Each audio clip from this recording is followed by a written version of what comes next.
Yo, not your average tree man. Today we're starting off a short, sweet little series of videos on how to use your chainsaw. Today we're looking at how to start it and operate it safely. Let's go. So, starting your chainsaw. Should be the same for pretty much all chainsaws. Basically, you should have a little primer bulb. Some don't though. I have a saw that doesn't. But what that does is get the fuel going around your carb so that it's all good to go, ready to ignite. So give that a few pumps. Open up your choke. Again, varies on different models, but something you need to do. What you're aiming to do, also, make sure that your chain brake is on before you start this. What you're aiming to do with your choke is open it up, get your saw burping, no more. Like so. At that point, if you open that choke again and go again, you're gonna flood it. So, get down on the ground with me. Two ways to start your ground saw. I've been showing you with a little top handle up there because most of the functions are pretty much the same. But with a ground saw, two ways to start that. When you're on the ground, heel on the handle and kneel, so heel and kneel, and then pulling away. But back up a bit. If it's a smaller saw or you're standing, between your legs, make sure that your left hand is on the handle and you're pulling with your right. That way, your left hand is always there to operate that chain brake. Everything's about a chain brake, everything's about keeping yourself safe, so yeah, back up. Now using your saw, that's a whole different ball game. Again, I'm going to show you on the little Echo, but same principles for all saws. So you've got to fire it up, chain brake still on. Now, really important, that piece of safety equipment there, yeah? If the saw kicks up towards your head, that stops the chain spinning. Now, you still got a saw flying at your head, that's never good. We'll have a closer look at that later on. But I bring this up because I saw a tutorial last week of a guy who was showing off his new chainsaw.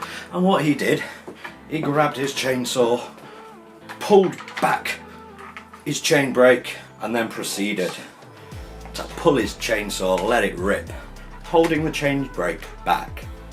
Like, just read the manual, mate. Like, we're men, we don't read manuals, but if you're that thick, just read the manual, yeah? So he's got his chainsaw running, hand still covering the chain brake, holding it back so it's functionless, cutting away, teaching you how to prune. Now, to be fair, his pruning was alright, but, like, Jesus Christ, dear.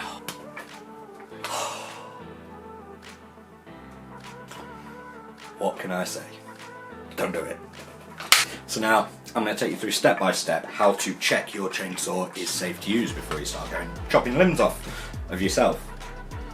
Step 1, check she's oiling. So, once she's running, fire her up, and we're looking for oil either collecting around the bar, the bottom of the bar usually, or you can, as the old schoolers will do, just run it close to a surface, like so, and check for the spray back on the surface. I don't like doing that because you're getting the tip, which is the kickback zone. Remember this quadrant here, this upper corner of the tip, you're getting that essentially right next to something that you don't want to hit with it.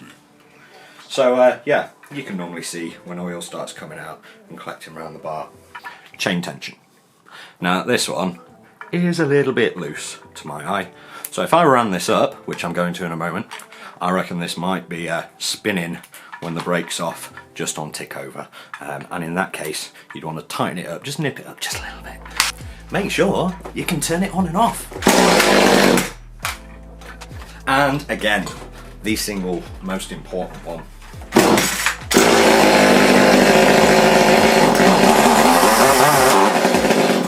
Make sure that chain brake works. Them are tips for how to start up your chainsaw. Let's look at using it. So your chainsaw's up and running, chugging away.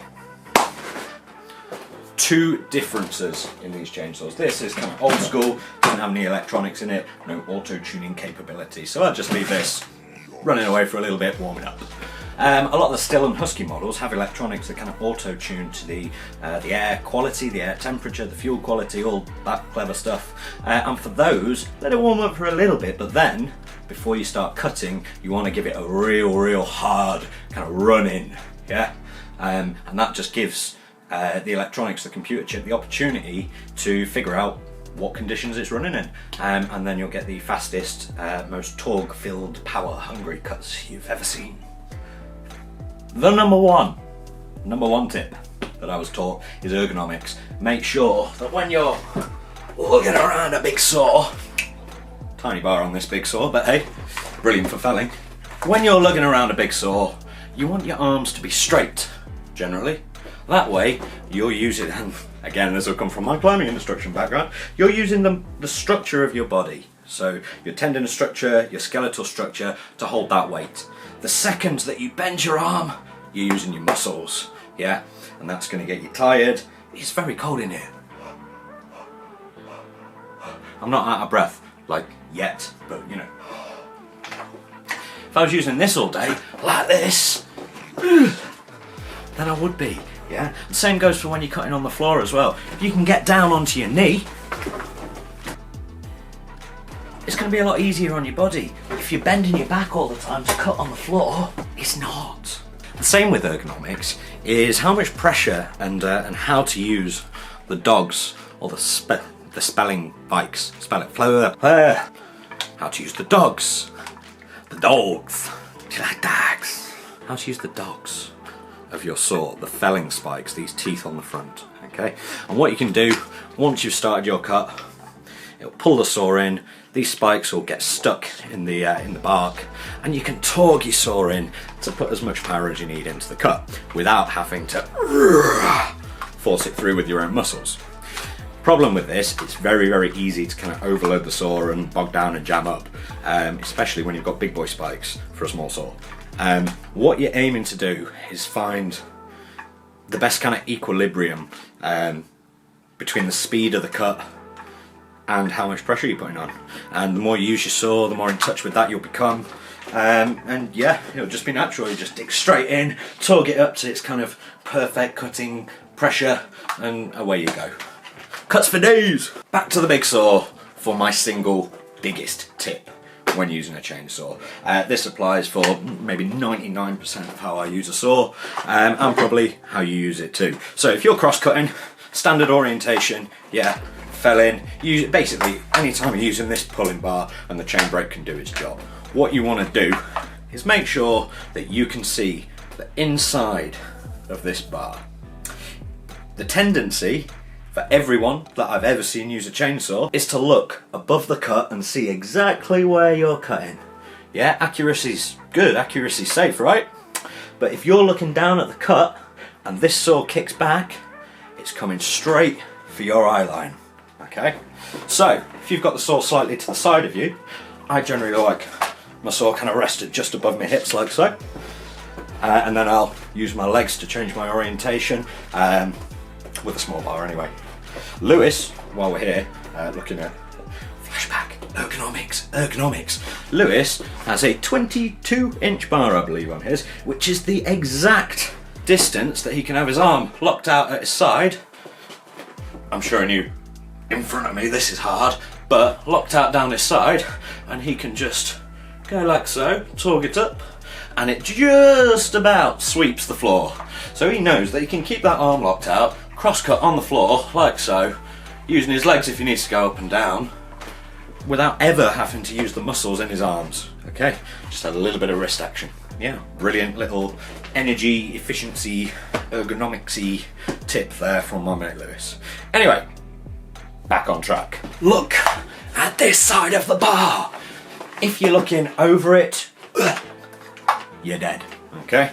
If you can see this side of the bar, the saw, if it does kick back and you're looking at the side of it, it's going to come straight over your shoulder, straight past you, okay? If you're looking at it, or on the other side, it's coming over this shoulder, where you don't then have control of the chain brake, if you can see. Or if you're looking down at it, it's coming straight up at you. And yeah, the chain brake might stop in that case, but you've still got a saw with what? 70 cc's of power kicking straight back at your face, yeah? Now, I say that and demonstrate that all with the big saw because I feel safer with that than with this. This thing kicks back at me.